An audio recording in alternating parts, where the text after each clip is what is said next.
নমস্কার বন্ধুরা, আমি প্রতিমা আবার চলে আসলাম আপনাদের সামনে দারুণ স্বাদের মুখরোচক একটা রেসিপি নিয়ে। আজকে করব পোস্ত দিয়ে ভেন্ডি আলুর ভাজি রেসিপি। ভেন্ডিগুলো দেখুন, খুব কচি ভেন্ডি। অনেক দিন ছেলের অসুস্থতার কারণে আমি ভিডিও আপলোড করতে পারিনি, কারো ভিডিও দেখতে পারিনি।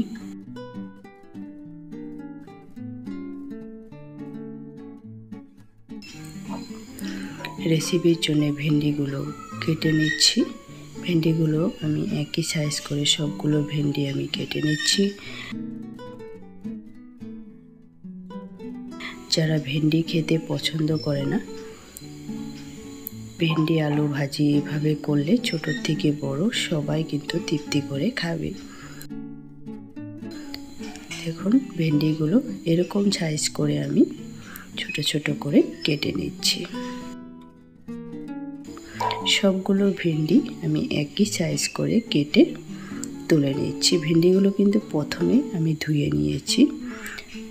আগের থেকে ধুয়ে নিলে ভেন্ডির পিছল ভাবটা থাকে না, তাই আগের থেকেই ধুয়ে রেডি করে রেখেছিলাম।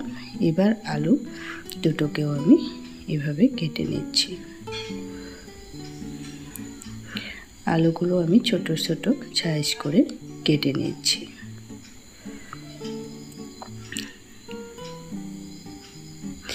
যারা আমার ভিডিও নতুন দেখছেন, নতুন বন্ধুদেরকে বলছি, ভিডিও দেখে ভালো লাগলে লাইক, কমেন্ট, শেয়ার করার সাথে চ্যানেলটাও সাবস্ক্রাইব করে নেওয়ার অনুরোধ জানালাম। দেখুন, আলুগুলো এরকম সাইজ করে কেটে নিলাম। দুটো আলুই আমি একই সাইজ করে টুকরো টুকরো করে কেটে রেডি করে নিচ্ছি।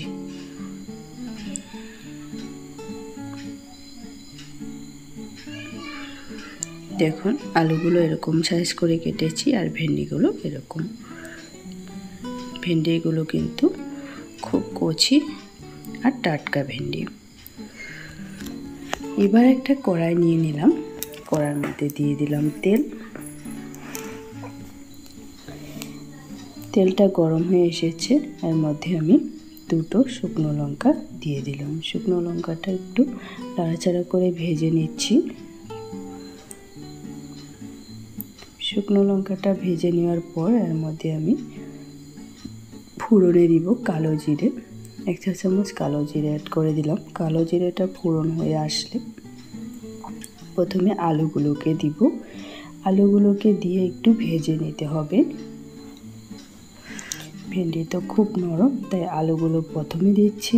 প্রথমে দিয়ে ভেজে নিব।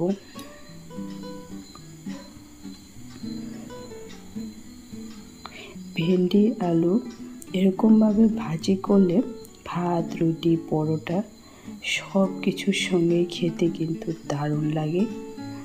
অবশ্যই একবার এভাবে ট্রাই করবেন। আশা করছি ছোট থেকে বড় সবাই তৃপ্তি করে খাবে। দেখুন, আলুর মধ্যে একটু হলুদ গুঁড়ো দিয়ে ভেজে নিচ্ছি।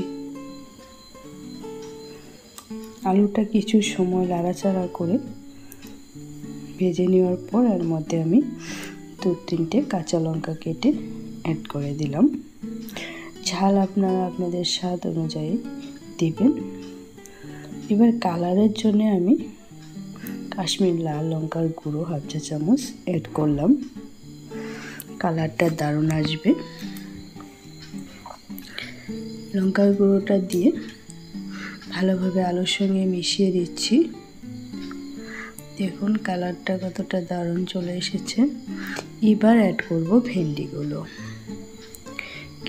কেটে রাখা ভেন্ডি অ্যাড করে দিলাম। এবার আলুর সঙ্গে ভালোভাবে মিশিয়ে দিব ভেন্ডি আলু। একই সঙ্গে বেশ কিছু সময় আমি ভেজে নিব।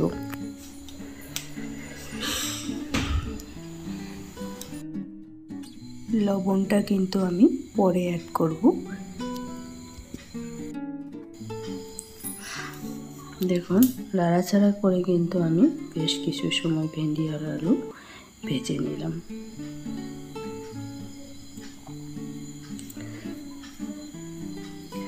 যারা আজকে আমার ভিডিও নতুন দেখছেন, নতুন বন্ধুদেরকে বলছি অবশ্যই ভিডিওটা দেখে একটা কমেন্ট করবেন। আপনাদের একটা কমেন্টে আমাকে পরবর্তী ভিডিও বানাতে অনেকটা উৎসাহিত করে তোলে।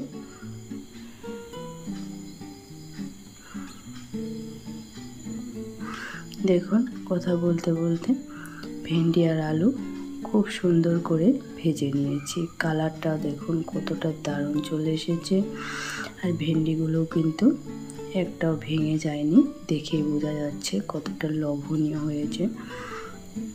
আর এর মধ্যে আমি পোস্ত দানাটা অ্যাড করে দিচ্ছি 2-4 চামচ পোস্তটা দেওয়ার জন্য কিন্তু এর ফ্লেভারটা দারুণ লাগে। পোস্তটা অতি অবশ্যই দিবেন। পোস্তটা দিয়ে লবণ অ্যাড করে দিলাম, পরিমাণ মতো লবণ আর পোস্ত দানাটা দিয়ে ভালোভাবে নাড়াচাড়া করে মিশিয়ে দিচ্ছি। পোস্তটাকে ভেজে নিব ভেন্ডি আলুর সঙ্গে। ভেজে একটু সময় আমি এবার ঢাকা দিয়ে দিচ্ছি। এবার ঢাকাটা তুলে নিচ্ছি। আলু ভেন্ডি দারুণ স্বাদের রেসিপি রেডি। গরম ভাত, রুটি, পরোটার সঙ্গে এই রেসিপি পরিবেশন করুন, খেতে দারুণ দারুণ লাগবে। এবার আমি পরিবেশনের জন্য রেডি করে দিচ্ছি। এতটা সময় ধরে আমার সঙ্গে থাকার জন্য সকল বন্ধুদেরকে অনেক অনেক ভালোবাসা ও ধন্যবাদ জানিয়ে আজকের ভিডিও শেষ করলাম।